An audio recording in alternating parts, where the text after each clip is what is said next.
Permettez-moi de revenir sur un point particulier. Il s'agit d'une vérité d'un caractère général, et qui par conséquent nous touche tous et nous intéresse à tous les points de vue. Dans la pensée éternelle de Dieu, c'est l'onction, et l'onction seule qui donne de la valeur à la vie. Ce ne sont pas les dons naturels ou acquis, ni ce que nous pouvons avoir hérité, ni ce que nous nous sommes appliqués à cultiver. Quand nous parlons de la valeur de la vie, nous ne pensons naturellement qu'à la valeur qu'elle peut avoir pour l'accomplissement du plan de Dieu. Ce n'est ni ce que nous avons de naissance, ni ce que nous avons acquis du fait de notre éducation qui donne à notre vie sa valeur fondamentale. Quel que soit l'emploi que, par la suite, Dieu puisse faire de toutes ces choses, elle ne constitue jamais une base essentielle d'appréciation en ce qui concerne le prix qu'il attache à notre vie. Cela ressort de toute évidence de ce simple fait, facile à constater. Quand il s'est agi pour Dieu de réaliser quelque grand dessein, c'est bien souvent sur un homme ou une femme, dépourvu d'avantages naturels ou de privilèges acquis, qu'il a jeté les yeux et dont il s'est servi pour faire éclater sa puissance. Il est exact d'autre part que Dieu s'est aussi servi d'hommes et de femmes qui devaient beaucoup à leur naissance ou à leur éducation. Le fait donc que la chose soit vraie dans les deux cas montre bien qu'il doit y avoir un autre facteur. Cet autre facteur, c'est précisément l'onction.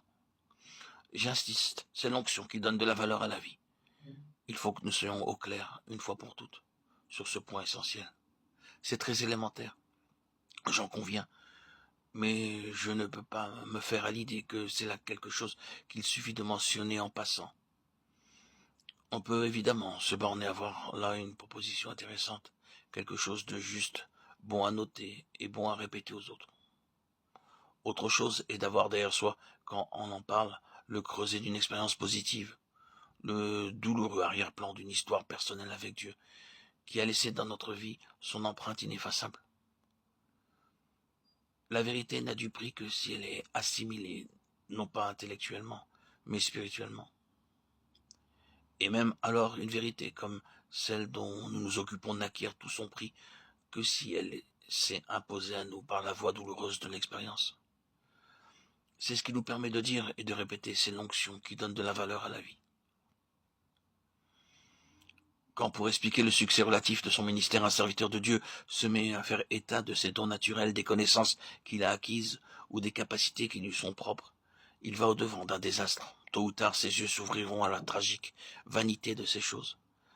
Il se sentira perdre pied, et la situation dans laquelle il se trouvera lui arrachera ce cri. Ah, si seulement je ne m'étais jamais mêlé de l'œuvre de Dieu. Mais l'inverse est vrai aussi, et c'est un fait pour lequel nous pouvons bénir Dieu. L'onction donne à la vie une valeur à laquelle elle n'aurait jamais pu atteindre et que rien d'autre n'aurait pu lui donner. L'onction confère des ressources qui dépassent en degré et en nature tout ce que nous pouvons posséder de naissance ou hériter ou acquérir par les voies ordinaires.